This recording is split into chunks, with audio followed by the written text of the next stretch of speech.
Llegamos al último encuentro acerca de Fratelli Tutti. Hoy vamos a ver los dos últimos capítulos.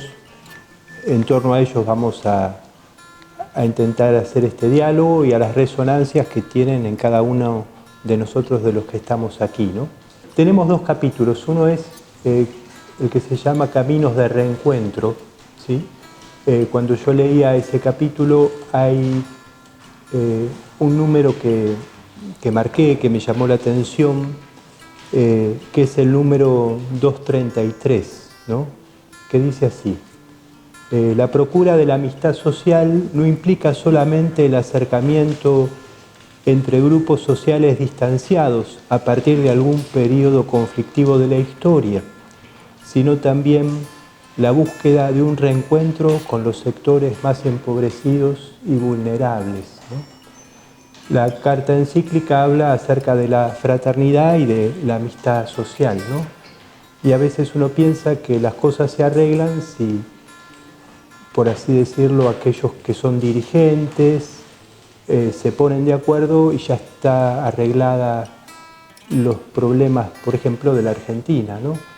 Pero hay una brecha, una distancia que hay que caminar y que hay que acortar. En este caso, Francisco lo dice, ¿no? La brecha con los últimos, con los más pobres, con los más postergados. Bueno, en nuestra Argentina la verdad que son muchos, ¿no? Y muchos niños, niñas y adolescentes, y eso de algún modo nos tiene que interpelar, ¿no? Como argentinos, como argentinas. El segundo capítulo que hoy nos toca es el capítulo 8, ¿no? Es el aporte de las religiones a la fraternidad humana. A mí me gusta, cuando leo al Papa Francisco, por ahí hacer memoria de otros textos del Papa y ponerlos en diálogo de alguna manera, ¿no? Son muy significativos los viajes que el Papa hace. Hubo un viaje muy importante en marzo del 2021 a Irak, ¿no? Y él fue a Ur de los Caldeos, ¿no? De alguna manera todos salimos de ahí, ¿no? De Ur de los Caldeos. Y él propone, hay un texto en una celebración allí que él dice, bueno, miramos al cielo, ¿no? El cielo nos da un mensaje de unidad. El Altísimo está por encima de todos nosotros y nos invita a no separarnos nunca del hermano que está junto a nosotros. El más allá de Dios nos remite al más acá del hermano, ¿no? Miramos al cielo y más adelante va a decir, caminamos en la tierra. Los ojos fijos en el cielo no distrajeron a Abraham, sino que lo animaron a comenzar un viaje. Por medio de su descendencia iba a alcanzar todos los siglos y latitudes. Sí necesitamos salir de nosotros mismos porque nos necesitamos unos a otros. La pandemia nos ha hecho comprender que nadie se salva solo, ¿no? Se encuentra fácilmente ese texto que es muy lindo y muy recomendable para leer, ¿no? Miramos al cielo y caminamos en la tierra. Bueno, de eso se trata un poco el encuentro de hoy. Agradezco profundamente a nuestros invitados. Son personas muy valiosas cada una de las que están aquí. Presento a la rabina Silvina Chemem. Ha sido ordenada en el Seminario Rabínico Latinoamericano. Después presento a Omar Ahmed Abul, que es presidente del Instituto de Diálogo Interreligioso y presenta hoy acá la mirada del mundo musulmán acerca de Fratelli Tutti. Marcelo Figueroa es presbítero evangélico y es columnista del Observatore Romano, ¿no? Que es el diario del Vaticano. Y por último, nos acompaña también Marcela Mazzini, que es laica, doctora en teología de la UCA y es perito en la Comisión Fe y Cultura, ¿no? Una pincelada de cada uno, después cada uno si quiere agregar algo más de sí mismo, obviamente que lo puede hacer, ¿no? Bueno, muchas gracias y le damos la palabra a Marcela, ¿verdad?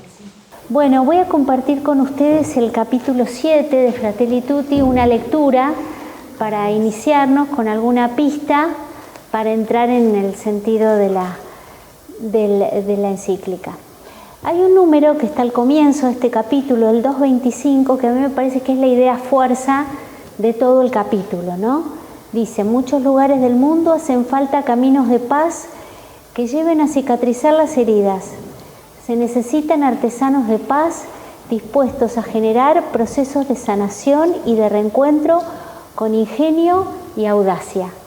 Esta podemos decir que es lo que el Papa nos quiere transmitir como núcleo central de este capítulo 7, donde nos habla de sanar heridas y qué necesitados que estamos de sanar heridas, ¿no?, en este momento de nuestro país.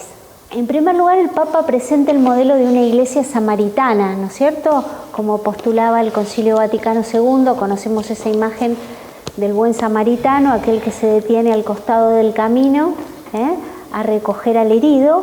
El Papa subraya que la paz está ligada a la verdad, a la justicia y a la misericordia. Y lejos del deseo de venganza, la paz tiene que ser proactiva, porque tiene que dirigirse a formar una sociedad basada en el servicio a los demás y en la búsqueda de la reconciliación y del desarrollo. Pero esa paz nunca puede olvidar, por eso es tan fuerte el tema de la memoria en la encíclica, y la verdad y la justicia. La misericordia y la verdad se encuentran, ¿no? La justicia y la paz se besan, como dice el Salmo. La iglesia es una casa, dice el Papa, donde hay lugar para todos. Y nos invita a construirla, pero construirla es una tarea artesanal, porque demanda de toda nuestra inteligencia, de todo nuestro cariño, de toda nuestra sapiencia y de toda nuestra capacidad de juntarnos con otros hermanos y hermanas para construirlas. En la sociedad, dice el Papa, al igual que en la iglesia, todos tienen que sentirse en casa. Esta idea de los descartados, de los excluidos, no funciona en el pensamiento de personas como todos nosotros que somos creyentes. Eso no es lo que Dios ha pensado para nosotros. Por eso la paz es un oficio, dice el Papa, que nos concierne a todos.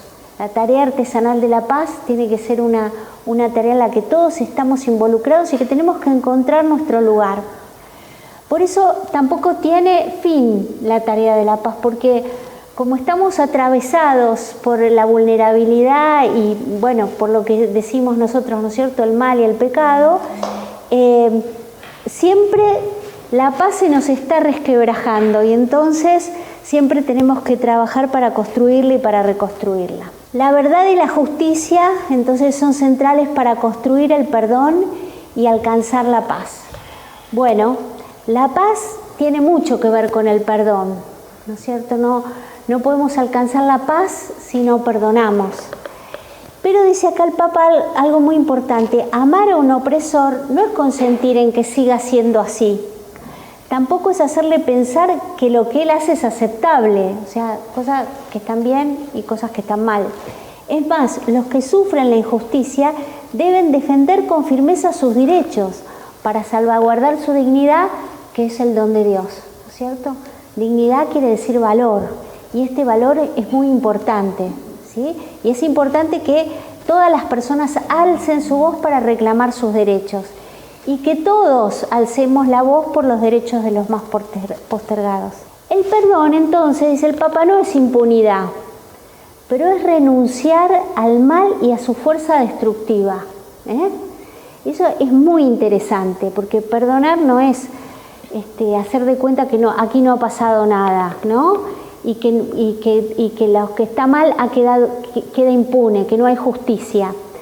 Pero sí es renunciar a la fuerza de la venganza, sí es renunciar a ese mal que se apodera de nuestro corazón, ¿no? Cuando sentimos fuerte la injusticia, la necesidad del hermano, el sufrimiento del otro, y vemos que esto tiene un responsable, bueno, abalanzarnos sobre el responsable, es lo que Dios nos pide que no hagamos justicia por nuestra propia mano, sino que trabajemos el perdón, pero que no lo trabajemos de cualquier manera, sino con justicia y memoria, dice el Papa, porque perdonar no significa olvidar, sino renunciar, como les digo, a la fuerza destructiva del mal y al deseo de venganza. Pero además tampoco nos tiene que servir como excusa para hacernos los buenos. Bueno, hay que perdonar a todos. Cuando la ofensa se le hicieron al otro, esto es fácil de decir, ¿no es cierto? Podría hacerlo. Y el Papa nos dice con mucho realismo, ¿quién se puede arrogar el derecho de perdonar en nombre de los demás? ¿No es cierto? Es un derecho soberano el perdón que tiene que dar la persona que ha sido ofendida, que ha sido dañada. Y dice el Papa, no se avanza nunca sin memoria. No hay que olvidar nunca los horrores, como la Shoah, los bombardeos atómicos de Hiroshima y Nagasaki, las persecuciones y las masacres étnicas. Deben ser recordados siempre, una vez más, no anestesiarnos y mantener viva la llama de la conciencia colectiva. Entonces, esto es muy importante porque esto nos va a permitir no repetir estas atrocidades, ¿sí? Hay una memoria que tenemos que tener como comunidad. Una memoria que nos tiene que hacer aprender. Si olvidamos todo, no aprendemos nada, ¿no es cierto? El Papa nos quiere llevar por ese camino. Y nos dice también otra cosa muy linda. Es igualmente importante recordar a los buenos, aquellos que han elegido el perdón y la fraternidad. Bueno, por eso nos hace también recordar a las personas importantes de nuestras tradiciones, ¿no? Para nosotros son los santos, porque tratamos de tomar inspiración ahí de esa gente que hizo el bien, de los buenos, de los mansos, ¿no? Que eligieron el perdón y la fraternidad para poder reproducir ese modelo en nuestra vida. Y el último tema que toma el Papa es el de la pena de muerte y la guerra, ¿no? Y ahí el Papa más o menos que dice, acá yo no tengo que decir nada nuevo, me limito a recordar lo que dijeron los papas anteriores, ¿no? En Evangelium Vitae, Juan Pablo II había dicho la pena de muerte es inadecuada en el ámbito moral y ya no es necesario en el ámbito penal. Hay otras cosas para corregir a las personas, que además recuerda todo el magisterio también sobre que no hay vuelta atrás de la pena de muerte. Una vez que ejecutaste a una persona y era inocente, ¿no? Y que no se trata de cubrir el mal que haya hecho la persona con un mal equivalente. Y respecto de la guerra, bueno, nosotros nos acordamos, ustedes no se acuerdan porque son todos muy jóvenes, pero cuando vino acá el Papa en el año 82, nos decía, la guerra es siempre injusta, siempre la guerra es injusta. Y eso lo sentíamos en carne propia y ahora lo debe sentir en carne propia el pueblo ucraniano seguramente, ¿no es cierto? Los rusos y tantos países que están en guerra en el mundo. Y entonces, Francisco nos está proponiendo construir la paz, lo cual es imposible sin sanar heridas. Tenemos muchas heridas. Tenemos que, ustedes me pueden decir, pero mira, sanar las heridas que nosotros tenemos es prácticamente imposible, incluso si nos miramos como pueblo, ¿no? Sanar las heridas pues es una utopía. Bueno, por lo menos reconocerlas y no profundizarlas y contar con ellas, ¿no es cierto? Porque si vos contás con que sos más débil en algún punto, te tratás de fortalecer en las otras cuestiones en las que estás más sano y sos más fuerte. En segundo lugar, nos envía a ser artesanos de la paz. Y los artesanos vieron cómo son. Son trabajadores pacientes, cuidadosos, humildes, que recomienzan y recomienzan. Nos manda a generar procesos, esto que a él le encanta, ¿no? Y pone en marcha procesos y eso involucra mucha generosidad, ¿no? La generosidad que tiene alguien que planta esos árboles que van a dar sombra dentro de 50 años. Yo creo que nosotros tenemos que generar esos procesos de paz, esas semillas, esos pequeños diálogos, pensarlos, iniciarlos, promoverlos, alentarlos. Bueno, caminos de sanación y también de reencuentro, porque estamos heridos y alejados unos de otros. Entonces, procurar encontrarnos. Evidentemente no nos vamos a poder encontrar en los que nos separa, tenemos que tratar de encontrarnos en los que nos une. Y por último el Papa nos dice, bueno, recemos juntos para que Dios nos regale ingenio y audacia, pero sobre todo amor. Y esa forma tan humilde del amor que es la paciencia y el perdón. Y la hermana pequeña del amor y de la fe, que es la esperanza, diría Claudel, ¿no? Que podamos alimentar la esperanza, porque si nosotros no tenemos esperanza, no podemos ponernos en camino. y bueno, y vamos hacia un camino de reencuentro entre nosotros. Nosotros estamos acá, Fratelli Tutti los tienen acá adelante, somos hermanos, ¿está bien? Y somos hermanos aún antes de que Francisco se llame Francisco, ¿no? Y vivimos en un país en donde siempre se propició esta hermandad, y uno que tiene la posibilidad de viajar por el mundo se da cuenta que no siempre es así. Entonces yo me agarré toda la encíclica para hablar hoy. Porque digo, no voy a hablar del capítulo que me pone en el capítulo 8, porque yo no sería parte de esa encíclica que se llama Que somos hermanos todos. Porque de verdad que si tenemos una de nuestras características de nuestras identidades es la fe, que nos marca la vida, me parece que todas nuestras creencias nos llevan a hermanarnos con todos. Y entonces me siento hablada porque quien escribió esta encíclica es una persona que yo quiero mucho. Entonces, como una rabina lee el Fratelli Tutti, primero eso, estamos acá y esto es todo lo que hay que decir de Fratelli Tutti. Estamos acá hablando de una encíclica papal y nos sentimos con la cercanía a ese texto para poder hablar de ello. Y me parece que esto es lo primero que les quiero decir. Y la segunda cosa que les quiero decir respecto de esta encíclica es que vieron que él toma la parábola del buen samaritano y después hace un camino que es muy judío. O sea, que hace un desglose exegético, que le encuentra esos significados profundos, interlínea de un texto del Evangelio, como los judíos leemos la Torá, ¿no?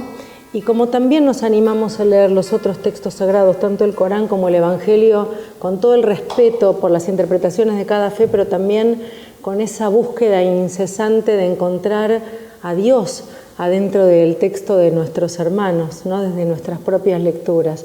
Y me encantaba leer cómo él desgranaba la parábola del buen samaritano desde un lugar que a mí me resulta muy cómodo, muy familiar, que es entrar a un texto y no darlo por sentado, sino ir desglosándolo, ir hacia su profundidad más profunda. Y como vos decías, sí, tenemos que hablar sin prurito, tenemos que hablar de amor, gente, aunque parezca una cosa fuera del programa del salvajismo en el que estamos viviendo, y no tenemos que tener miedo de tener estas sesiones de encuentros para hablar de amor. Y una de las cosas que me conmovían es en la introducción de la encíclica, como él busca esa identificación con quien le dio su nombre, que es con San Francisco, ¿no? Y quizás vos, Omar, hables de la visita que le hizo San Francisco al sultán Malik el Kamil en Egipto, ¿no? Y ahí el Papa va a decir que Francisco fue al encuentro del sultán con la misma actitud que inculcó a sus discípulos. Y él dice que San Francisco no libró una guerra de palabras para imponer doctrinas, él simplemente difundió el amor de Dios, ¿no? Y me encantaba el concepto de la guerra de palabras. Vieron que hoy nosotros somos todos rehenes de una guerra de palabras, ¿no? Porque hoy no andan con las espadas por la calle matándose unos a otros, más o menos, pero digo, en general no es el lenguaje de la guerra, pero nosotros somos rehenes de unas guerras de palabras, ¿no? Y quiero decirnos a todos nosotros que las palabras son muy importantes, pero no son suficientes. Que no a la guerra de palabras, pero tampoco no a la complacencia con las palabras bonitas y después nos vamos de acá y estamos todos felices y contentos porque cumplimos con nuestra cuota de la buena palabra. La buena palabra es el combustible para salir a la calle a decir lo que tenemos que decir. Y me encanta pensarlo así, ir con todo el amor del mundo al encuentro de quienes todavía aún no conocemos, no para librar ninguna batalla, sino para hacer gestos de amor a partir del compromiso con las palabras de nuestras tradiciones, que todas hablan de amor y que todas hablan de un Fratelli Tutti, aunque no esté escrito en italiano, ¿no?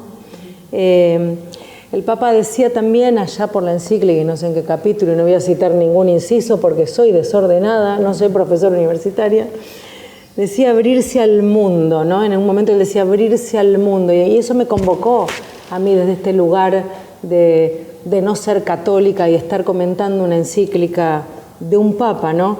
Y él decía así, dice, si bien la propuesta de la economía y la globalización hablan de este mundo ideal con acceso de todos a todos, él dice, estamos más solos que nunca en este mundo masificado que hace prevalecer los intereses individuales y debilita la dimensión comunitaria de la existencia. Entonces yo digo, ojo con estas conformidades de nuestras soledades cómodas. Cuando estamos cómodos, pero estamos solos, estamos evitándonos la posibilidad de buscar y hacer hermanos y hermanas de todos. Y esto nos necesita a nosotros incómodos, no cómodos. Como dice nuestro amigo común Daniel Goleman, el rabino Daniel Goleman, las religiones están hechas para acomodar a los incómodos e incomodar a los cómodos, ¿sí? Entonces el Papa hablaba de las lógicas del mercado, ¿no? Y la alienación a las que somos todos arrojados. Y yo también quiero hacernos una advertencia.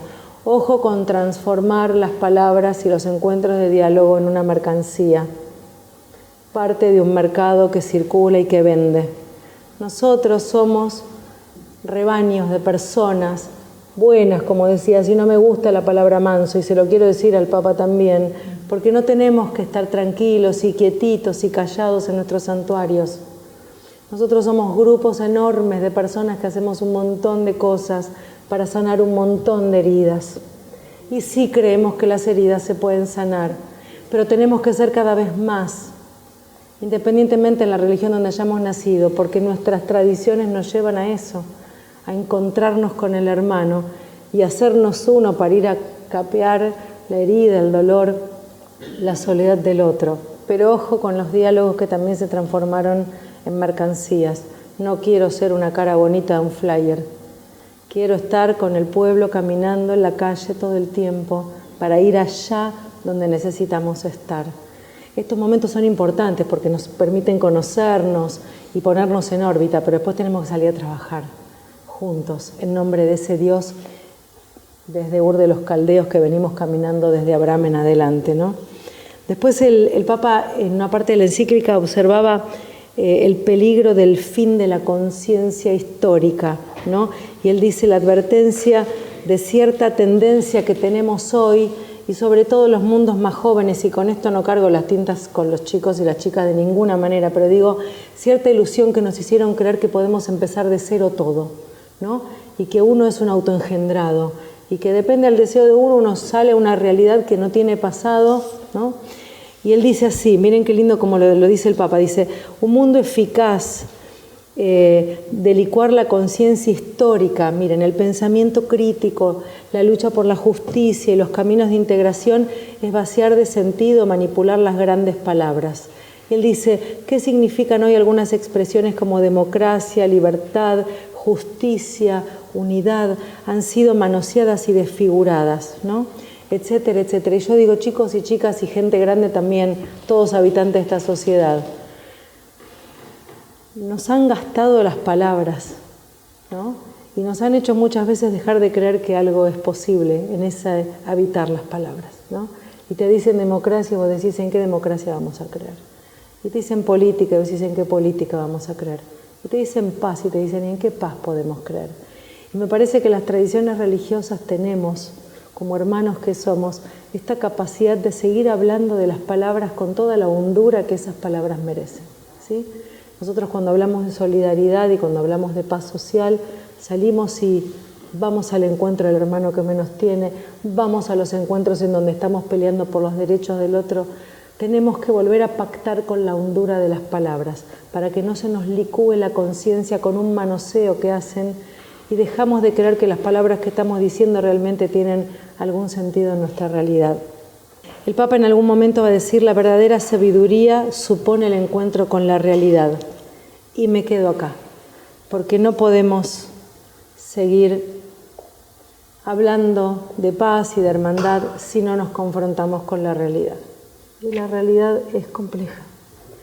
Y tenemos que poder salir a esa realidad. Y me encanta que el Papa, para hablar de la realidad y de confrontarnos con la realidad, me cita todo el Primer Testamento. Me encanta, ¿no? Sería una clase mía y él me la citó dentro de la encíclica como que no maltratar, no oprimir al migrante que reside en tu territorio, no oprimas al migrante. Ustedes saben lo que es ser migrantes, nos decía Dios al pueblo hebreo cuando fuimos esclavos en Egipto. Y si un migrante va a vivir o residir entre ustedes en su tierra, no lo opriman. Miren lo que está pasando en el mundo, chicos, ¿no? Que llegan a las costas. ¿Quién fue a Lampedusa apenas subió como papa? Él, a recibir a las barcazas, ¿no? Como hacer acto las palabras que están escritas, ¿no?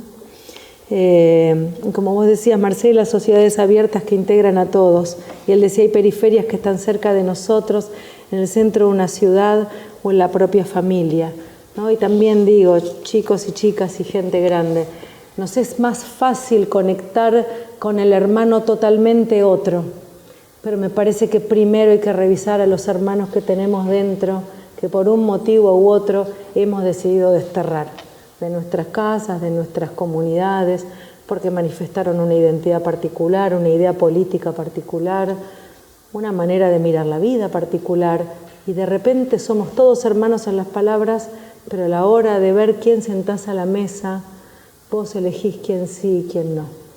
Y es un acto de muchísima fe y de mucha valía. Fratelli tutti est tutti.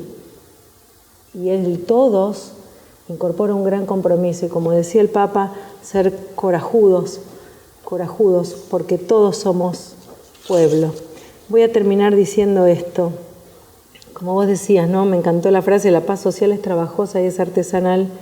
Me gusta porque él habla del gusto de reconocer al otro. Y ¿saben una cosa, gente? Uno que va caminando la vida tratando de hermanarse con todos aquellos que jamás me los presentaron como mis hermanos, yo siento que me da tanto gusto encontrarme con esa porción de humanidad con la que yo no tengo un registro constante. Me da tanto gusto saber que el mundo creado tiene tantas posibilidades, tantos gestos, tantas opciones. Me da tanto gusto sentir y ver en el otro, en la otra, una porción del Espíritu Divino que habita en ese otro, en esa otra. Y me da tanto disgusto seleccionar a quienes siento a la mesa, porque de golpe digo este sí, este no, porque no son todos mis hermanos. Digo, la hermandad es un gesto de mucha valentía. Y si somos personas de fe, y si decimos que respetamos a quien escribió esta encíclica y que tenemos un objetivo, que es hacerla nuestro propio gesto, me parece que es tiempo de revisar nuestras propias elecciones y definir que quizás sería tiempo de bajar las barreras, de bajar los velos y animarnos a encontrar en el otro lo mejor que el otro tiene para darnos, que es su porción de Dios en nuestras vidas. Así que bueno, eso es lo que tenía para decirles. Muchas gracias. Con Silvina y con Omar somos amigos, nos conocemos hace, decir los años, éramos muy chicos, ¿no? Y Bergoglio era arzobispo.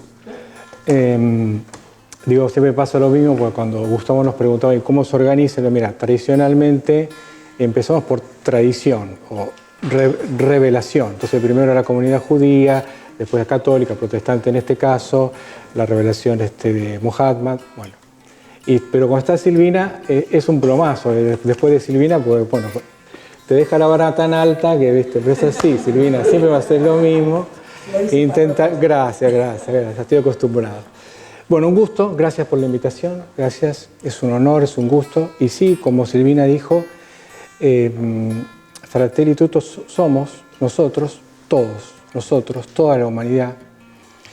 Y lo primero que uno ve cuando ve el título, todos hermanos, es qué lindo, ¿no?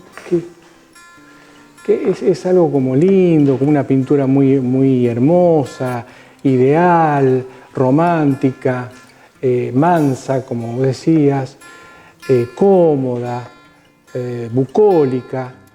Y la verdad es que absolutamente nada que ver. La encíclica esta es una encíclica incómoda, molesta, contracorriente, disruptiva, permíteme el título, revolucionaria, porque va absolutamente en contra de todo lo que de alguna manera el mundo está empujándonos a hacer. Por eso es una encíclica que yo diría profética. Profética en los términos de las profecías de las confesiones nuestras. El profeta que se para a ver la realidad en un momento, que empieza a mirar a dónde está parado, que mira hacia atrás y que tiene la capacidad de mirar hacia adelante cosas que nadie ve, de describirlas, de dibujarlas, de pintarlas, en un momento en el cual todo parece ser malo, todo parece ser negro, y el profeta describe todo eso lo describe con crudeza, con verdad, con valentía, con coraje, con frases fuertes, políticamente incorrectas, pero tiene la capacidad de dejar pintada al final la esperanza. Y ese es el gran mérito del profeta de Dios. Puede pintar una realidad casi apocalíptica en el medio de una circunstancia terrible, ante circunstancias que nos acordamos, cuando él escribe la encíclica, está tomando como base un encuentro en Abu Dhabi. Pero en el momento que está terminando la encíclica, que no lo tenía, aparece, ¿qué cosa? ¿Qué apareció? La pandemia. Y cuando él está escribiendo, estoy escribiendo en el medio de la pandemia, y la termina de escribir meses después de iniciada la pandemia. Lo que él está viendo espiritualmente, por supuesto, porque no es un adivino, pero que nos regala para hoy, es que después de la pandemia, cuando decimos, bueno, ¿cómo vamos a salir? ¿Peores o mejores? Bueno, apareció una guerra. Entonces, todo lo que puede ser una distopía o un escenario apocalíptico, y lo es, Fratelli Tutti lo describe, lo enfrenta, lo anuncia, pero le deja la palabra esperanza, una utopía que no es algo bucólico, una posibilidad de que en el medio de todo eso tenemos el desafío de nosotros también, siempre y cuando asumamos el costo de ir contracorriente, siempre y cuando asumamos el costo de comernos los palos que eso implica, siempre y cuando asumamos el costo de que nos tilden de lo que sea, porque ninguno de los que estamos en ecumenismo, en diálogo interreligioso y demás, si no, corríjanme, chicos, fue sin ningún costo. Porque es ir contracorriente, inclusive dentro de nuestras propias comunidades. De manera que si asumamos ese costo que asume Francisco con tanto coraje o parresía, como le gusta decir a él, estaremos enfocados realmente en el espíritu de Fratelli Tutti. Si la leemos como una buena encíclica, linda, romántica, idealista, no estamos comprendiendo Fratelli Tutti.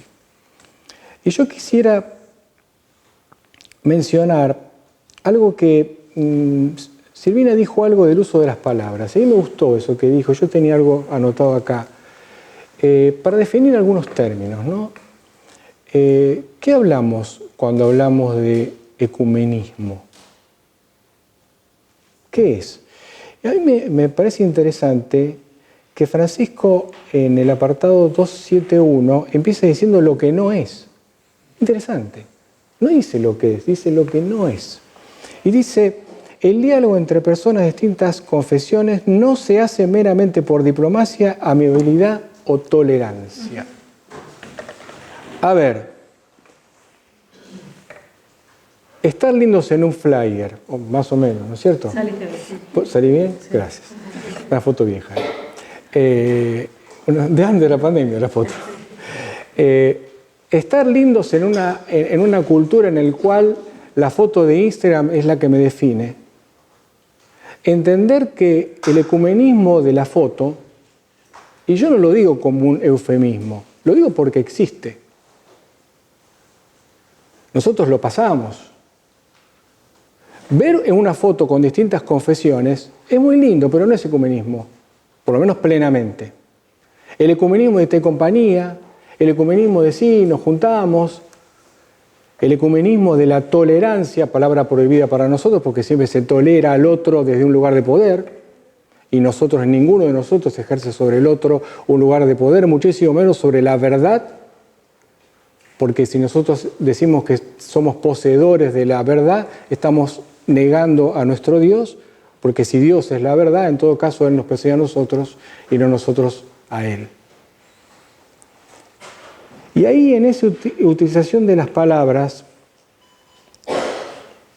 y obviamente, de que no es algo de fotografía, de buenos gestos, ni de diplomacia, también habla de hechos concretos en donde yo me permito también la libertad de adjetivar el ecumenismo. El ecumenismo, Francisco habló también del ecumenismo de la misericordia, esa encíclica que tiene sobre la misericordia, el motus propio, sobre la misericordia.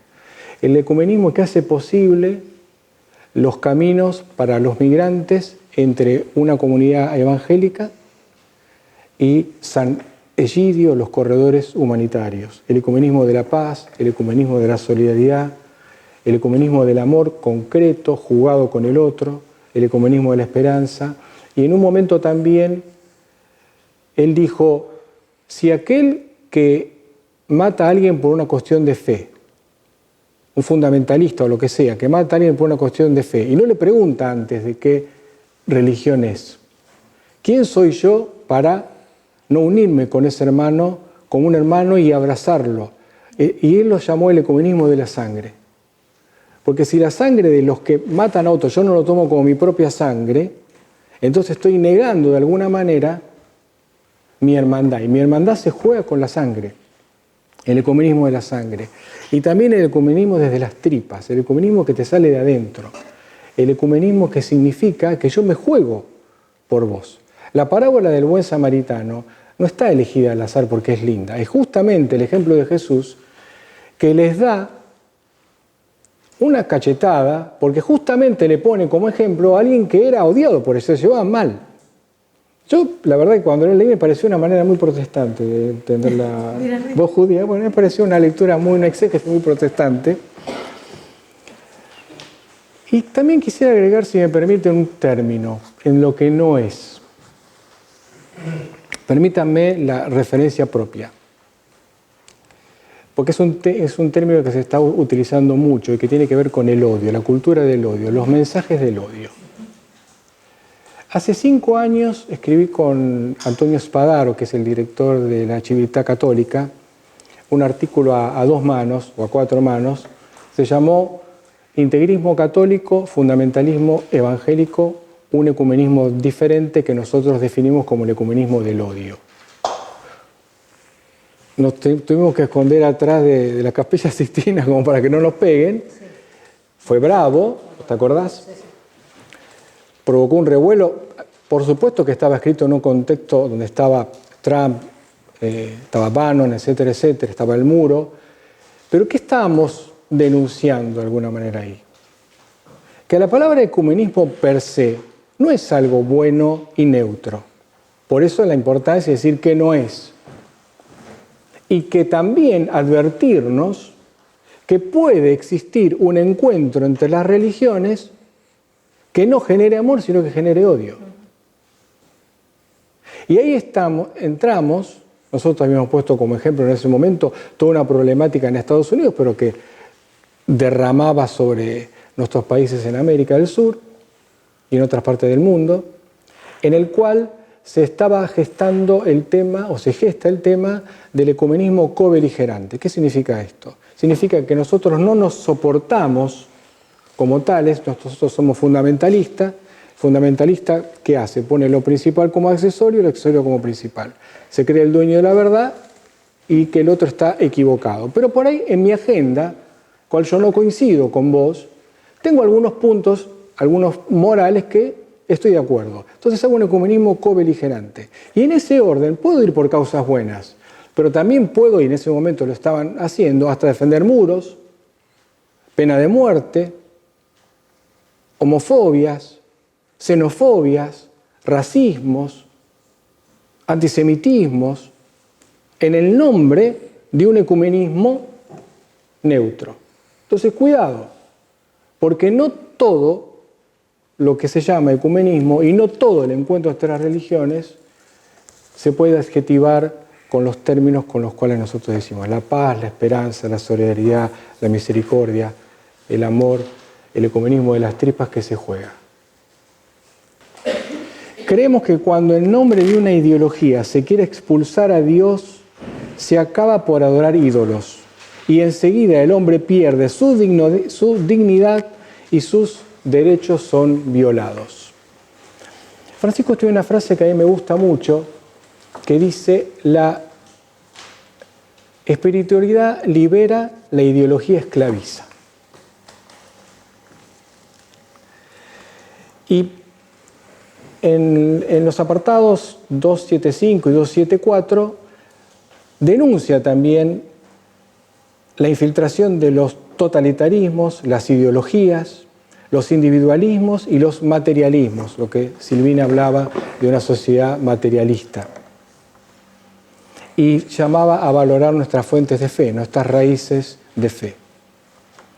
Esto tiene que ver con que cuidado en ceder a la tentación de tomar agendas que no nos son propias. Es más, nosotros tenemos la responsabilidad en nuestras confesiones de fe de tomar la iniciativa y armar nuestra propia agenda. No que otros nos pongan nuestra agenda. Porque hay una agenda que ponen los poderes mediáticos, los poderes económicos, el sistema, y nosotros tenemos que correr todos atrás de esa agenda. En algún momento tenemos que parar, y como dice Silvina también con valor, y decir: un momentito, nos juntamos y ponemos nuestra agenda.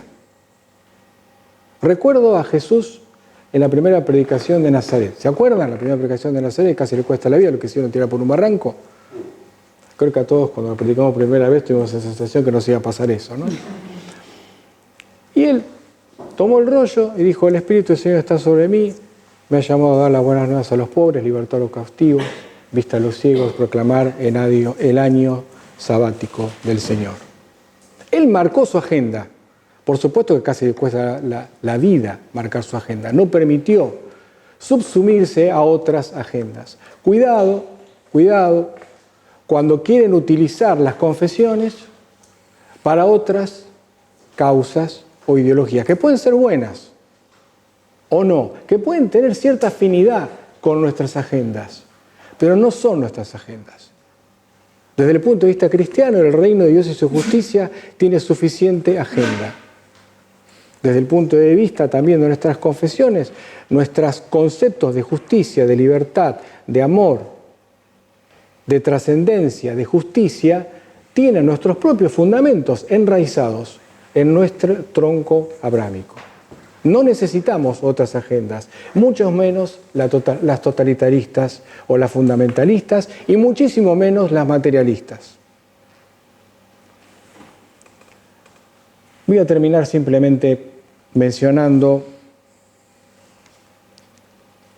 que las últimas partes de la encíclica, en el apartado 285 hasta el 287, Francisco termina orando juntos. No menospreciemos nunca la oportunidad de poder acercarnos juntos a Dios. Lo hemos hecho muchas veces, de orar a Dios. En definitiva, recibimos, de acuerdo a nuestra propia tradición, concepción y demás, de un mismo Dios, inspiración, guía, fortaleza para todo ello. No podemos hacer ecumenismo sin Dios, no podemos ser hermanos sin Dios, porque en definitiva Dios es el Padre de todos. Entonces, y esto no es una ensalada rusa, cada uno guarda su propia tradición, y en la riqueza de la diversidad, no la uniformidad de una ensalada rusa, podemos orar juntos. Y es muy importante que Francisco culmine la encíclica con la declaración de Abu Dhabi, con la cita de, por ejemplo, Martin Luther King, Desmond Tutu, y con la oración al Creador y con una oración ecuménica. No es posible llevar adelante la encíclica sin coraje, sin aceptar que vamos a pagar un costo, sin desear ir contra la cultura, sin una actitud revolucionaria desde el amor, sin entender que estamos en una movida profética, que vamos a incomodar a muchísima gente y a muchísimos poderes, adjetivando como corresponde del por qué estamos y para qué estamos y hacia dónde vamos, no dejando que nos impongan las agendas por más seductoras que puedan ser, buscar en nuestro propio ser nuestras agendas, unirlas y por supuesto, principalmente, encomendarnos a nuestro Dios para que nos ayude, para que nos auxilie, para que esta encíclica no sea simplemente letra y tinta, sea el sueño de Dios. Que seamos todos hermanos para el bien común y para la gloria de este Dios que nos hermanó a todos. Muchas gracias. Después de la profesora, de Silvina y de Marcelo, buenas tardes a todos. Ya terminamos, padre de preguntas. Un enfoque islámico. Un enfoque islámico. Una tarde acá en la ciudad de Buenos Aires y hablamos de un montón de temas que son eminentemente trascendentes, que son centrales en el mundo moderno. Y yo quería empezar porque siempre lo obedezco a Silvina, a la rabina, lo que dice, al encuentro que ella se refería en términos del sultán y San Francisco. Es un encuentro que existió hace unos 802 años, en el medio de una época ultra compleja, como fue la situación de las cruzadas, particularmente en la zona del Medio Oriente, y toda la cuestión que vino aparejada por los orígenes de las cruzadas en sí, posteriormente sus conclusiones, con independencia obviamente de los resultados, donde un hombre, San Francisco de Asís, se anima a desafiar un poder y encontrarse con el otro poder, justamente en Egipto, en un lugar que se llama Damieta, y ese es el origen por el cual, entre otras cosas, de ahí cuando sale Francisco hace su famosa regla nombulada, ¿cierto?, del tema de los franciscanos, y es por eso que hasta aún en la actualidad, ¿cierto?, los franciscanos son la comunidad más desarrollada en el mundo islámico y los custodios de Tierra Santa. O sea, esa historia empieza ahí. Bueno, vamos 800 años después. O sea, si yo le tengo que poner una cuestión que tiene múltiples abordajes, no solamente la perspectiva de características espirituales y obviamente todo el fenómeno que implica, ¿cierto?, cuando un papa emite una encíclica, ¿dónde empieza esta historia? Porque esta historia también proviene de un acontecimiento, o por lo menos, en mi opinión, y en el marco de lo que uno trata de utilizar. Uno puede utilizar método científico, aislar, estudiar, suponer, y otra es la observación. Es decir, uno puede observar, analizar y sacar conclusiones, más allá muchas veces de lo que escucha o de las interferencias del medio, o como se dice vulgarmente o comúnmente, ¿no es cierto?, en la seguida de la corriente. Hace unos años atrás hubo un episodio en una clase particular, ¿no es cierto?, con su santidad Benedicto, el antecesor de Francisco, que tuvo que ver con una clase en una universidad de Alemania, en Ratisbona, ¿no es cierto?, exactamente, donde hubo una interpretación, si se quiere, por parte del afuera islámico, una interpretación que también tuvo alguna característica política. ¿Qué es lo que ocurrió a partir de eso? ¿No es cierto? Hubo una desvinculación, ¿cierto?, entre la cuestión vaticana particularmente, ¿no es cierto?, el papado. O sea, esto pasó hace poco, no estamos el papado y el imperio europeo, hace unos años, hace unos 15, 17 años atrás, y lo que se considera el núcleo central de los musulmanes, que es una universidad. Dice, ¿cómo una universidad? Bueno, la verdad, nosotros no somos una religión donde tengamos un esquema piramidal, ¿no es cierto? El rector de la Universidad de Egipto, de esta universidad que se llama el Azhar, ¿no es cierto?, no tiene obviamente la misma función, ¿no es cierto?, que tiene Francisco o cualquier otro papa, pero de alguna manera convoca al espíritu y a la mayoría de los musulmanes, por lo menos en lo que diríamos en términos técnicos religiosos. ¿Sí? ¿Por qué? Bueno, el Islam no es un todo homogéneo. El Islam, ¿no es cierto?, es un modo de vida que se extiende, ¿no es cierto?, el país islámico más cercano a nosotros es Marruecos, en la punta de África, y el último de todos es el sudeste asiático, en Indonesia, ¿no es cierto? Y en el medio están los países árabes, los países turcos, la parte de Europa que también es islámica. O sea, no es un todo homogéneo. Y hay diferentes también interpretaciones, aunque todos coincidimos en el mismo libro, que es el Corán, ¿no es cierto?, las formas de ver o las formas de interpretar la jurisprudencia o todas estas cuestiones que tienen que ver con el hecho de la religiosidad, también es diferente de acuerdo a la cultura por ahí que se viva ¿no es cierto?, en los determinados países donde el Islam es la religión central. Pero bueno, acordamos todos que la Universidad del Azhar, ¿no es cierto?, es el lugar más importante, que hasta que después de ese momento rompió alguna especie de vínculo o de intercambio, ¿no es cierto?, con el Vaticano. Punto número 1.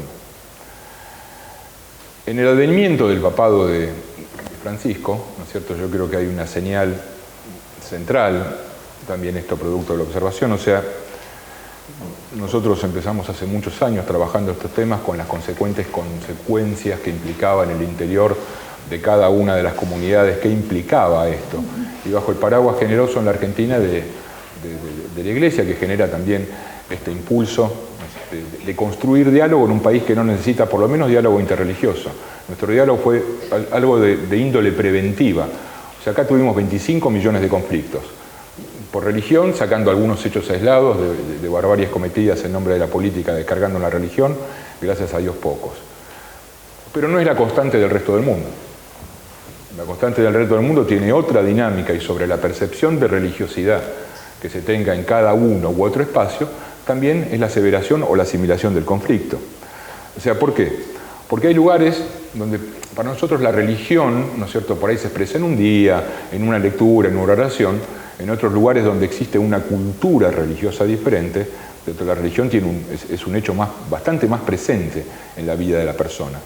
¿Sí? Nosotros podemos decir que por ahí, como tomamos las cosas de este lado del mundo, la religión es una parte de nuestra vida, en otros lugares la vida es una parte de la religión. ¿Sí? O sea, como para establecerlo en términos dinámicos, sí. Por ahí no es tan lineal, pero tiene que ver mucho con eso.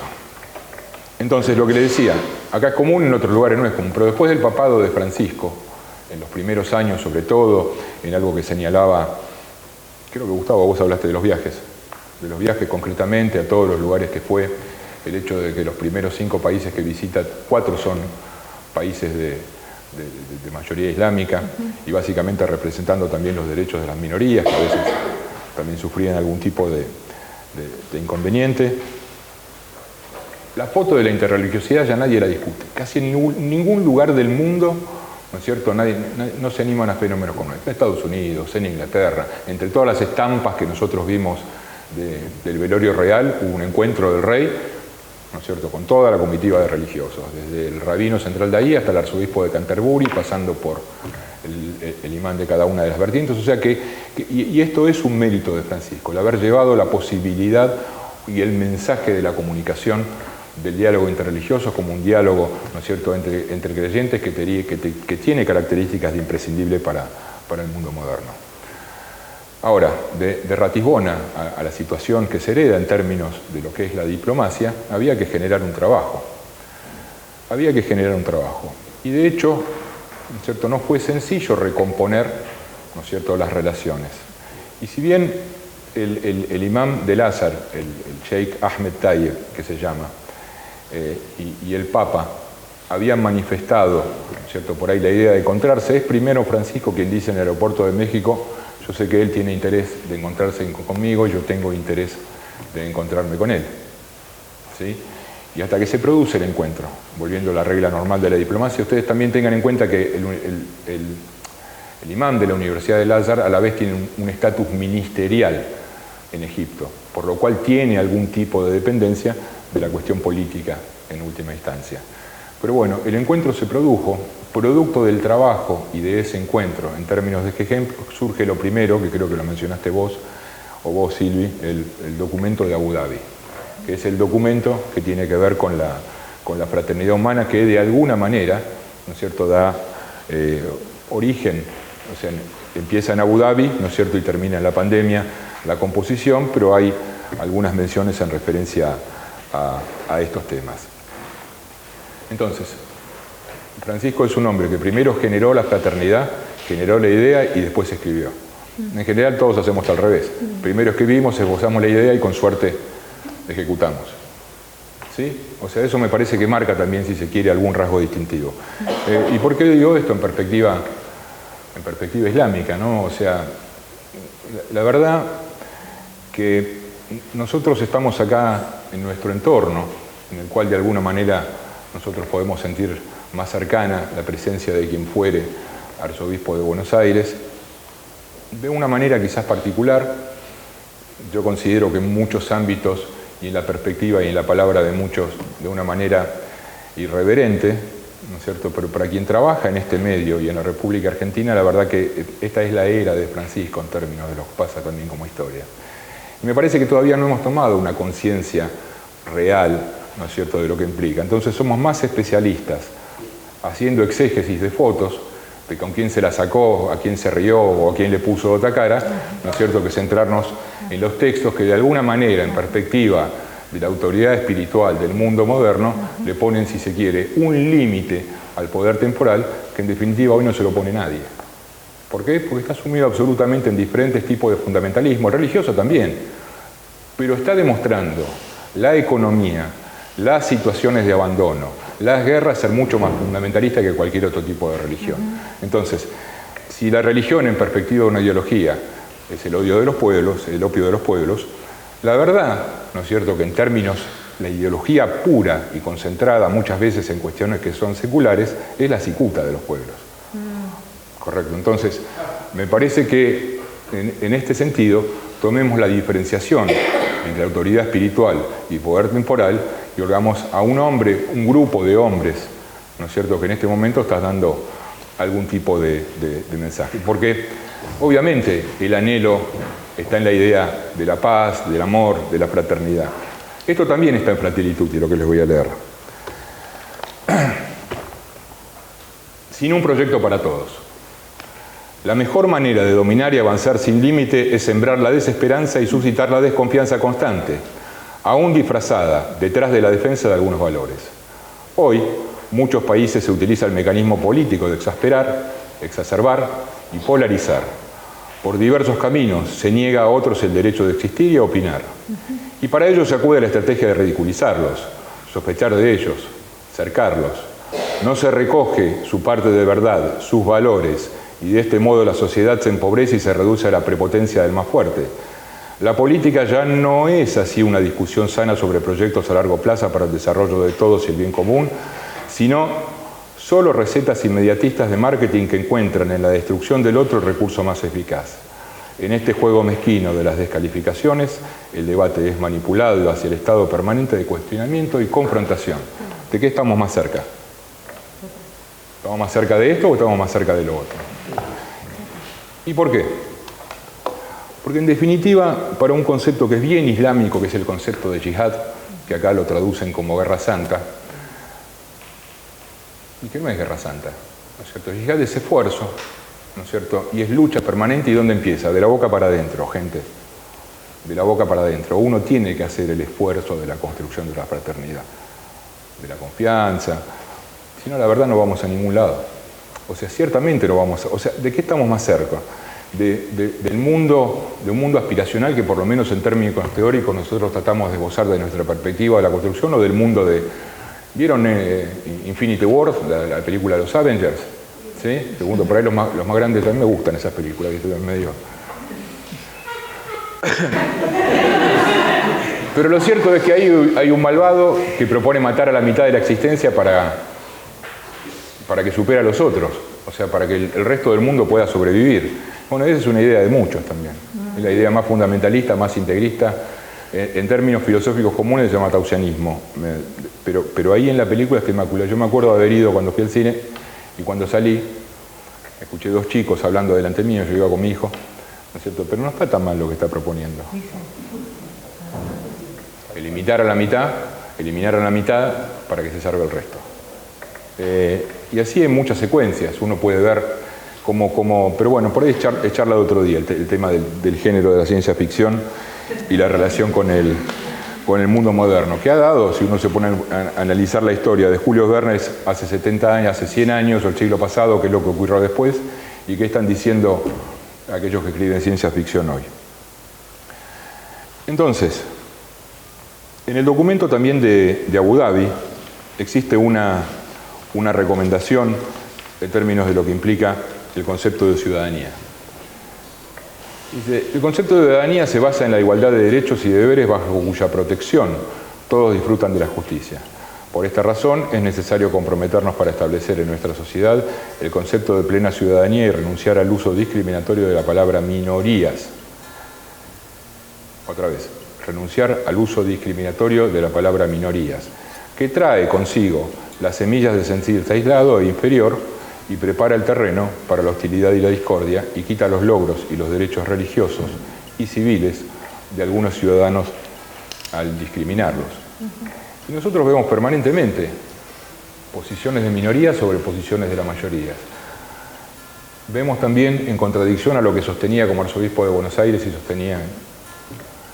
siguió sosteniendo que el todo era superior a las partes. En muchos lugares hay partes que son pero muy superiores al todo, o por lo menos así se expresan y así se sienten. Y termina siendo de alguna manera el reino del revés. Entonces, en esta construcción, que es lo que invita a la religión, nosotros los musulmanes decimos conócete a ti mismo y conocerás a tu Señor, en términos de que la búsqueda es también de la boca para adentro. Uno no anda midiendo con los otros cuál es su grado de fe, en realidad no la sabe, y en definitiva nos orientamos con doctrina, con libros sagrados, pero también sabemos que los caminos para llegar a Dios son tantos como almas en el mundo. O sea, uno internamente tiene su propia asociación, su propia visión, su propia vivencia, su modo de orar, su modo de imaginarse, su modo de remitirse a la trascendencia.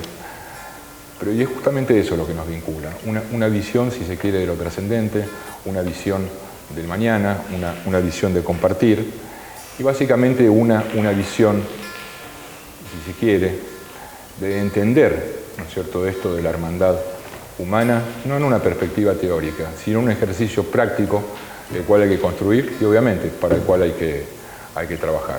Terminamos este itinerario tan lindo que hemos hecho de 4 encuentros acerca de Fratelli Tutti, repasando los 8 capítulos con personas que hemos invitado y tuvieron la delicadeza de venir, de enriquecernos, y especialmente rico fue el encuentro aquí con Marcela, con Omar, con Marcelo y con Silvina. La verdad que hemos aprendido, nos hemos enriquecido y nos vamos inspirados a trabajar por la fraternidad y por la amistad social. Que así, bueno, muchas gracias.